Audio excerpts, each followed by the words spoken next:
नमस्कार दोस्तों। चेन्नई में 4-5 दोस्त रहते थे, बचपन के दोस्त थे ये लोग ना बाइक राइडर थे। बाइक चलाने में बड़ा मज़ा आता था। घूमने फिरने के लिए जब मूड चाहे तब दूर दराज के इलाकों में निकल जाया करते थे। लेकिन कभी इनके साथ कुछ गड़बड़ हुई नहीं थी। एक बार की बात है, हमेशा की तरह ये लोगों ने ट्रिप शुरू की है। लेकिन ये ट्रिप हमेशा वाली ट्रिप्स की जैसे नहीं होने वाली थी। इस बार कुछ खतरनाक, कुछ भयंकर, कुछ भूतिया इनका इंतज़ार कर रहा था उस ट्रिप में। आइए उनके साथ क्या कुछ हुआ, जिया की जुबानी पूरी कहानी फुल डिटेल में जानते हैं। ये जो घटना घटी ना, 4 लड़कों के साथ घटी जो कि चेन्नई के रहने वाले थे। उनका नाम सबसे पहले बताती हूँ। एक का नाम दीप, मालू, आयुष और रमेश। ये चारों लड़के बचपन से दोस्त तो थे ही, इन लोगों ने स्कूल भी साथ में ही किया था और ये लोग साथ में पड़ोसी भी थे। इनका घर भी बिल्कुल आसपास में ही था, तो उसकी वजह से इनकी फैमिली की बॉन्डिंग भी बहुत ज़्यादा अच्छी थी। फैमिली की दोस्ती भी अच्छी थी। कोई भी फंक्शन, कोई भी फेस्टिवल या कुछ भी सेलिब्रेट करना है तो ये लोग साथ में ही किया करते थे। इनकी ज़िंदगी में सब कुछ बहुत सही सही चल रहा था। ये चारों मानो भाई जैसे थे। कहीं पर भी निकलना है ऐसे ही बिंदास निकल जाया करते थे। इनके घर वाले इनको रोक टोक भी ज़्यादा नहीं करते थे कि ठीक है ना, चारों साथ में ही हैं, अकेले तो नहीं है, अलग तो नहीं है। अगर इन चारों में से कोई अलग किसी और के साथ बाहर जाए तो घर वाले टेंशन लेते थे, ये कब तक आएगा, क्या होगा क्या नहीं होगा। लेकिन अगर ये चारों साथ में निकल रहे हैं तो 2 दिन भी घर पे वापस नहीं आएंगे तो घर वाले इतना चिंता नहीं करते थे कि चारों एक जगह हैं तो सेफ ही होंगे। मतलब इनकी बॉन्डिंग बहुत स्ट्रांग बॉन्डिंग थी। मानो ये बेस्ट फ्रेंड्स नहीं, भाई भाई हो, इतनी खतरनाक बॉन्डिंग थी। इनकी ज़िंदगी में सब कुछ सही सही चल रहा था। इनका ये कॉलेज वाला टाइम था। कॉलेज के सेकेंड ईयर के टाइम पे ये लोग पहुँचे थे। उस टाइम पे तो ये लोग कॉलेज भी साथ में ही जाया करते थे। इनके पास बाइक भी अपनी अपनी थी, लेकिन ज़्यादातर टाइम ना एक के बाइक पे एक बैठ के ऐसे जाया करते थे, जबकि चारों के पास अपनी चारों बाइक थी। फिर भी कि एक कोई चलाएगा, दूसरा बैठा रहेगा, कोई चलाएगा, ऐसे 2-2 करके बैठ के पेयर करके जाते थे ये लोग। तो ऐसे ही इनका कॉलेज का टाइम चल रहा है। कॉलेज में मस्त इनकी लाइफ कट रही है। कॉलेज कैंटीन में खाना, टाइम पास करना, घूमना फिरना, दोस्ती यारी झगड़ा जो भी है सब कुछ इनका सही सही चल रहा है। इनके कॉलेज का इनका एग्ज़ाम जस्ट सेकेंड ईयर का ख़त्म ही हुआ था और एग्ज़ाम ख़त्म होने के बाद कुछ टाइम की छुट्टी तो पड़ती ही है। इनकी छुट्टी पड़ी हुई थी और इनको बिल्कुल भी ठीक नहीं लग रहा था, मन नहीं लग रहा था। ऐसा लग रहा था कि क्या है यार, ज़िंदगी एकदम बोरियत टाइप हो गई है। कम से कम कॉलेज जाते थे तो टाइम पास करने के लिए, फ़न करने के लिए कुछ तो होता था। अभी देखो यार क्या करें, अभी घर पे बैठे हुए हैं, थोड़ा सा मार्केट बाज़ार जाते हैं, घूम के आते हैं, खाते पीते हैं। और वैसे भी शहर में अपने ज़्यादा दोस्त भी नहीं है तो क्या करें। ऐसे ही बहुत बोर हो रहे थे। घर वालों को बोलते थे कहीं चले क्या, कोई ट्रिप मार के आए, कहीं घूम घाम के आए। तो घर वाले बोलते तुम्हारी छुट्टी पड़ी है, हमारी तो नहीं पड़ी है ना, हमारे काम तो होते हैं। तुम लोग देखो आसपास से कहीं घूम के आओ, कोई पार्क वार्क चले जाओ, कहीं चले जाओ, पढ़ाई करो ना। वापस से तुम्हारा नेक्स्ट ईयर भी तो तुम्हारा चालू होने ही वाला है, थर्ड ईयर का, तो कम पढ़ाई वढ़ाई करो। इतना क्या करना है, तुम घर पे बैठ के बोर हो रहे हो, पढ़ो लिखो कम बोर हो गए। लेकिन इन लोगों को समझ में नहीं आता हम करे तो करे क्या। मालू क्या बोलता है कि यार अपन ना चलते हैं कहीं घूमने, बिंदास निकल जाते हैं। कुछ दिनों की छुट्टियां पड़ी हैं, घर वालों को बोल देंगे कि ऐसे ही पास में ही जा रहे हैं किसी दोस्त के यहाँ, उसका फार्म हाउस है, लेकिन अपन कहीं दूर निकलते हैं, बाइक उठाते हैं और कहीं दूर जाते हैं, लॉन्ग ड्राइव पे, बाइक राइड पे जाते हैं मस्त वाली, एकदम मज़ा आएगा। मालू ऐसा बोलता है तो बाकी आयुष, रमेश और सबको लगता है कि हाँ यार बिल्कुल सही बोल रहा है, अपन को जाना ही चाहिए। घर वाले से बोलते हैं कि हम कुछ दिनों के लिए एक दोस्त के फार्म हाउस पे जा रहे हैं। घर वाले तो पहले बहुत सवाल जवाब करते हैं, कौन सा तुम्हारा नया दोस्त हो गया, सारी चीज़ें ये लोग एक साथ बोलते हैं तो घर वाले मान जाते हैं। ये लोग ऐसे ही शाम के टाइम में अपना पूरा सामान वामान पैक करते हैं, बैग वैग में थोड़े बहुत कपड़े डालते हैं, ज़्यादा कपड़े नहीं, 1-2 कपड़े ऐसे करके रखे थे, और चिप्स कोल्ड ड्रिंक सब डाल दिए हैं अपने बैग में, और मस्त बाइक लेके निकल जाते हैं लॉन्ग ड्राइव पे जाने के लिए। लगभग इवनिंग के 7:30-8 बजे करीब निकले थे ये लोग। उतने बजे निकले थे घर से, थोड़ा बहुत नाश्ता वास्ता करके, और मस्त बाइक चला रहे कि हम चेन्नई से कहीं बाहर निकल जाएंगे। ऐसे ये लोग बाइक पे निकले हैं राइड पे एकदम। बहुत घंटे तक किए हैं, बाइक चलाए हैं। उसके बाद एक ढाबा मिलता है, ढाबा पे कुछ नाश्ता वास्ता करते हैं, हाईवे पकड़ लिया, हाईवे पकड़ के मस्त बाइक चला रहे, चलाते चलाते कुछ घंटे और बीत जाते हैं। कुछ घंटे और बीत गए, लगभग आधी रात का टाइम हो गया, लगभग रात के 1:30-2 बजे का टाइम हो गया है, और अब इनको आने लगती है नींद। एक पर्टिकुलर टाइम होता है आधी रात का, एक टाइम बाद इंसान को थोड़ी नींद तो आने ही लगती है, कितना भी कंट्रोल कर लो, आँख अपने आप ऐसे करके बंद हो ही जाती है। आँख इंसान खोलने की कोशिश करेगा, थोड़ा खोलेगा फिर बंद हो ही जाएगी। और इनको थी जल्दी सोने की आदत, 11:30 12 बजे तक कितना भी टाइम पास करते सो ही जाते थे। अभी लगभग 2 बजने वाले हैं और बाइक चला रहे हैं, ऊपर से थके हुए हैं। मालू बोलता है और आयुष कि क्या करें यार, बहुत थकान हो रही है और अपन कौन सी जगह पे कुछ समझ में नहीं आ रहा है। बहुत फास्ट बाइक चलाए, अपने शहर से अपन बाहर निकल गए हैं, बिल्कुल बाहर आ गए हैं। ये कौन सा एरिया है बाहर का समझ में नहीं आ रहा है कुछ। ये लोगों ने एक पतली सी सड़क पकड़ लिए थे, कच्ची सी सड़क, जो सड़क अलग ही सुनसान थी। दोनों तरफ पेड़ पेड़ दिखाई दे रहे हैं, जंगली एरिया दिखाई दे रहा है और इनकी बाइक उस अंधेरे वाली रोड पे बढ़ती जा रही है, बढ़ती जा रही है। बढ़ते बढ़ते ये लोग एक गांव में पहुंचते हैं। ये शहर कब का क्रॉस कर चुके हैं, एक गांव में पहुंचते हैं उस पतली सड़क से होते हुए। वो गांव में पहुंचते हैं। वो गांव थोड़ा विचित्र सा था, अजीब सा था। उस गांव में एंटर करते से एक बड़ा सा बहुत ही भारी सा पीपल का पेड़ उनको मिला था, जो इतना बड़ा था कि उस पीपल के पेड़ के पास से थोड़ी सी पतली जगह थी उस गांव में एंटर करने के लिए। इतना चौड़ा और इतना बड़ा, जैसे हज़ारों साल पुराना पीपल का पेड़ हो। मालू बोलता है कि यार इस गांव को देख के थोड़ा सा अजीब सा महसूस हो रहा है। ऐसा लग रहा है कि इस गांव में कुछ गड़बड़ है, थोड़ा भयानक सा डरावना सा महसूस हो रहा है। बाकी आयुष बोलता है कि हाँ यार ये थोड़ा अजीब तो लग ही रहा है। रमेश बोलता है क्या अजीब लग रहा है यार, कुछ अजीब नहीं लग रहा है। दीप बोलता है देख, डरेंगे ना अपन लोग तो यही प्रॉब्लम होगी। डरना नहीं है, अपन को कैसे भी करके इस गांव से बाहर तो निकलना है ना। ये लोग अपनी बाइक लेके उस गांव में जैसे ही एंटर किए हैं, धम धम धम धम करके सबके घर के दरवाजे खुल जाते, बहुत तेज तेज आवाज़ करके। ये फटाक से बाइक रोक देते हैं, घबरा जाते हैं कि ये क्या हो गया, मतलब कि ये अचानक से लोगों ने अपने घर का दरवाज़ा क्यों खोल लिया। जैसे इनके बाइक रोके, बाइक की आवाज़ इतनी लाउड थी इनके कि पूरा गांव गूंज गया था। गांव में इतना सन्नाटा था कि जैसा कि वहाँ पे एक चींटी की भी आवाज़ ना आती हो, इतना सन्नाटा था। जब सबके दरवाजे खुले, सब बाहर निकले, बहुत सारे लोग, और इनका मुंह बस ऐसे घूर घूर के देख रहे हैं। ये उन लोगों को देख रहे हैं और ये डरते हुए बोलता है दीप कि क्या हुआ अंकल। एक आदमी को बोलता है आप लोग हमें ऐसे क्यों देख रहे हो, एक्चुअली हम भटक गए हैं और गलती से इस गांव में एंटर कर गए हैं, यहाँ से बाहर निकलने का रास्ता आप बता सकते हो। वो जो आदमी घूर घूर कर दीप को देख रहा है, वो घूरते हुए बोलता है यहाँ आ तो सकते हैं लेकिन जाएंगे कैसे। दीप बोलता है क्यों नहीं जा सकते, आप लोग भी तो इसी गांव में रहते हो ना, आप लोग भी तो इस गांव से निकलते ही होंगे, तो हम क्यों नहीं निकल सकते। वो अंकल बोलता है कि मुझे नहीं पता, मैं खुद नहीं निकल सकता, मैं तुम्हें क्या बताऊं। जो मालू है वो थोड़ा सा आगे बढ़ता है, अपनी बाइक बढ़ाता है, और बाइक बढ़ाता है तो उसकी साउंड आवाज़ होती है तो सब अपना कान अजीब से दबाने लगते हैं।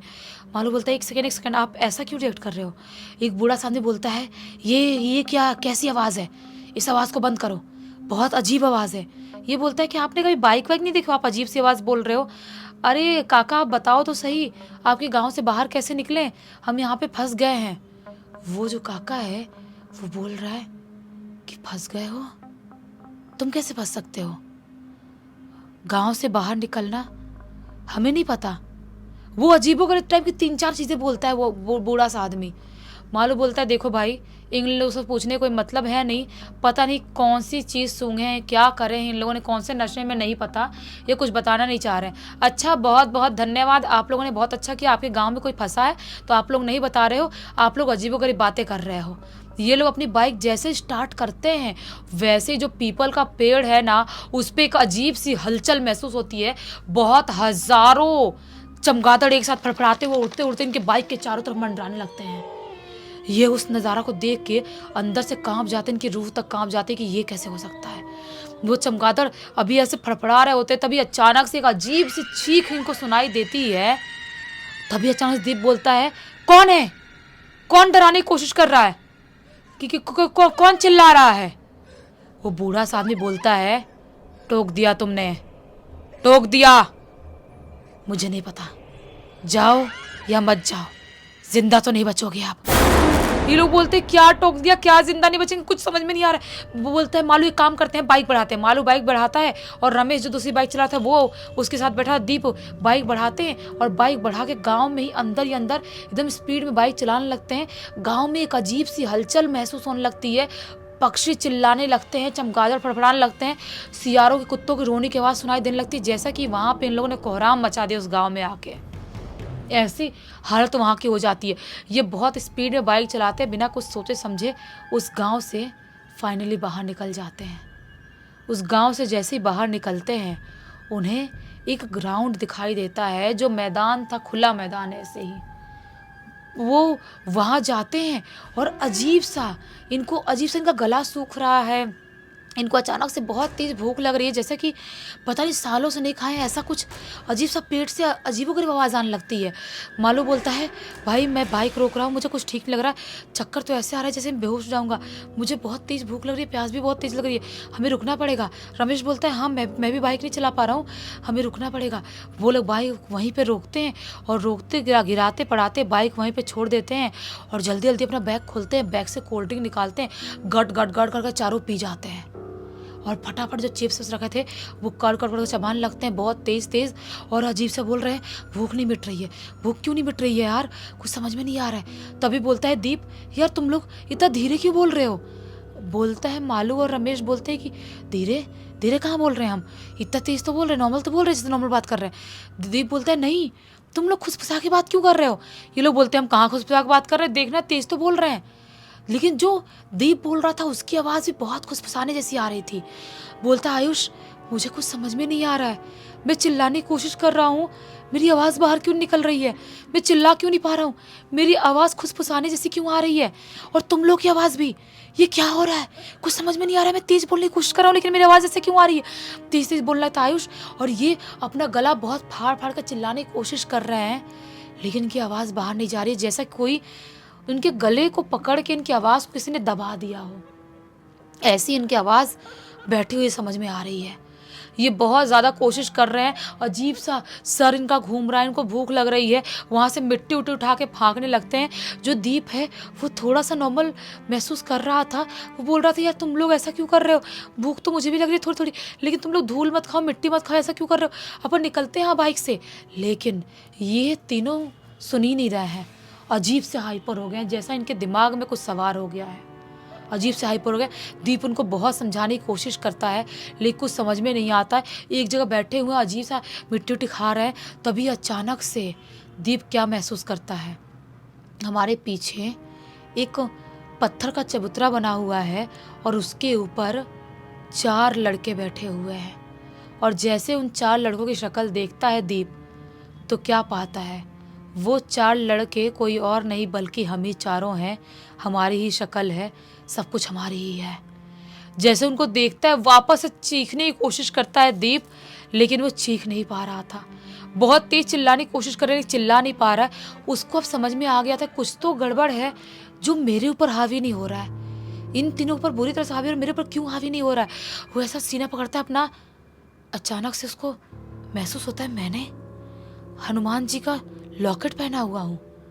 हनुमान जी का लॉकेट ऐसे उठाता है, देखता है हनुमान जी का लॉकेट, शायद इसीलिए ये सब चीज़ें मेरे ऊपर हावी नहीं हो रही है, शायद हम कोई भूतिया गांव में घुस गए थे और वहाँ से कुछ चीज़ें हमारे पीछे लग गई है, वो चारों जो दिखाई दे रहे हैं वो हम नहीं हैं, कुछ तो अलग है वो। इन लोगों को बहुत कोशिश करता है ठीक करने की, उठाने की, लेकिन उनको उठा नहीं पा रहा है, उनको घसीटते हुए भागने की कोशिश करता है, वो भाग तो रहा है, दीप बहुत ज़्यादा कोशिश कर भाग तो रहा है, लेकिन बार बार भाग भाग के वहीं पहुंच जा रहा है, उसी बाइक के पास, उसी चबूतरे के पास वही 4 लड़के दिखाई दे रहे हैं। उसके दोस्त पागल जैसी हरकत करते हुए तीनों दिखाई दे रहे हैं। अजीब सा जो मालू है बेहोश दिखाई दे रहा है, बेहोशी में अजीब सा कांप रहा है। बहुत कोशिश करता है दीप भागने की, इनको लेके जाने की, लेकिन नहीं ले जा पाता है। उसका सर घूमने लगता है, चक्कर आने लगता है। उसको हनुमान चालीसा जितना याद था उतना पढ़ रहा था 2-3 लाइन, लेकिन वो कुछ नहीं कर पा रहा था। उसको लग रहा था कि शायद अब मैं ख़त्म हो जाऊंगा। उसकी आंख के सामने अंधेरा छाता है और बस उसे कुछ नहीं पता। अब सीधे उनकी आंख खुलती है हॉस्पिटल में। उनके हॉस्पिटल में आँख खुलती है, चारों के चारों हॉस्पिटल में एडमिट थे, तो 3 उसके दोस्त, उनको सलाइन लगी हुई थी और ये ऐसे ही बेड पे पड़ा हुआ है, उठता है घबराते हुए, बोलता है मैं ज़िंदा हूँ, मैं बच गया, कहाँ है मेरे दोस्त, कहाँ है? देखता है कि तीनों को सलाइन लगी हुई और ऐसे बेहोश पड़े हुए हैं। नर्स और से पूछता है कि क्या हो गया इनको, ऐसे क्यों पड़े हुए हैं, ठीक तो है ना ये? नर्स बोलती है ठीक तो है, लेकिन इनका शरीर ठीक नहीं है। ऐसा लग रहा है इनके शरीर में खाना पानी कोई भी चीज़ नहीं, हर चीज़ की कमी हो गई। जैसे उनके शरीर को किसी ने चूस लिया हो, जैसा कि अजगर कैसे होते हैं कि अपने शिकार को चूसने के बाद छोड़ देते हैं, वैसी इनकी हालत है। मतलब नर्स बोलती कि मैं अपने करियर में, इतने साल के करियर में पहली बार ऐसा कोई केस देख रही हूँ। ये क्या है, मुझे कुछ समझ में नहीं आ रहा है। दीप बोलता है कि मुझे पता है ये क्या है, लेकिन मैं बोलूँगा तो आप विश्वास नहीं करोगी। नर्स बोलती है बताओ आप। क्यों विश्वास नहीं करूँगी? आपके घर पे कॉल किया जाएगा, बताओ आप लोग, और आपका पैसा कौन देगा, जो भी चीज़ें आपका लगा है हॉस्पिटल में? ये बोलता है वो तो मैं कर दूंगा, फ़ोन से ही ट्रांसफ़र, उसकी कोई प्रॉब्लम नहीं है, लेकिन हम लोग ऐसी ऐसी जगह पे पहुंच गए थे और ऐसा ऐसा हो गया हमारे साथ। नर्स बोलती है कि देखो मैं तो ऐसे फील्ड से हूँ कि जहाँ पे ये सब चीज़ों में ट्रस्ट नहीं करनी चाहिए, लेकिन मैंने सुनी हूँ, और ये जो हॉस्पिटल है उस गांव से लगभग 5-6 किलोमीटर आगे ही है, इसीलिए उस गांव के बारे में मुझे पता है। मैं बचपन से यहीं पली बड़ी हूँ, मुझे पता है कि वो गांव नॉर्मल नहीं है। उस गांव में भटकता हुआ कोई भी इंसान, जानवर या कुछ भी चला जाए तो वो सही ज़िंदा वापस नहीं आता। उसकी हालत ऐसी ख़राब हो जाती है और वो बहुत सारे लोग मर भी जाते हैं। कुछ तो हो जाता है वहाँ पर जाने के बाद, शायद वो गांव ही मनुष्य सा श्रापित सा है। बोलता है दीप की ऐसी बात है, मेरे दोस्त के उनका क्या होगा? बोलती है नर्स कि अगर वो होश में नहीं आते हैं तो अपने घर पे फ़ोन करो, घर वालों को बुलाओ और कुछ करो, आप किसी को दिखाओ, क्योंकि मैं ये बोलना चाहती हूँ कि हॉस्पिटल से ठीक नहीं होंगे वो। ये दीप जो है पूरे घर पे फ़ोन करता है, उनके घर पे, अपने घर फ़ोन करता है, सब लोग आते हैं, इनको लेके जाते हैं, झाड़ फूँक करवाया जाता है। उसके बाद भी इनका दिमाग कुछ ठीक नहीं समझ में आ रहा था, इनकी बहुत ज़्यादा तबीयत ख़राब चल रही थी। इनको बालाजी मंदिर भी लेके जाते हैं, वहाँ पे जब लेके जाते हैं तब जाके ये लोग ठीक होते हैं। जो इनकी दिमाग अजीब सा हो गया था, जो कुछ कर नहीं पा रहे थे, वहाँ पर मंदिर जाने के बाद ये ठीक होते हैं। और आज पूरे 3 साल हो गए हैं, इनकी हालत अभी ठीक है, लेकिन उस घटना को कहीं से भी ये चारों भूल नहीं पाए हैं। इस घटना की जानकारी किसके थ्रू मिली? और इस पूरी घटना की जानकारी खुद ब खुद दीप ने लिख के भेजा है। अच्छा हुआ, एक बहुत ही अच्छी सीख और मनोरंजन मिल गया। इसी एक नोट के साथ अब कहानी का अंत कर देते हैं। अब तक देख लेते तो लाइक ज़रूर कर देना, चैनल को सब्सक्राइब करके बेल आइकन दबाकर ऑल के ऑप्शन में क्लिक करना, और इंस्टाग्राम और हमारी वेबसाइट की लिंक वीडियो के डिस्क्रिप्शन बॉक्स में मिल जाएगी। इंस्टाग्राम में कहानी लिख के भेज सकते हैं और हमारी वेबसाइट से आप हमारे प्रोडक्ट्स और सर्विसेज चेकआउट करके खरीद सकते हैं। बाकी हम कल फिर से मिलते हैं, तब तक के लिए बहुत बहुत धन्यवाद। आपका दिन शुभ हो।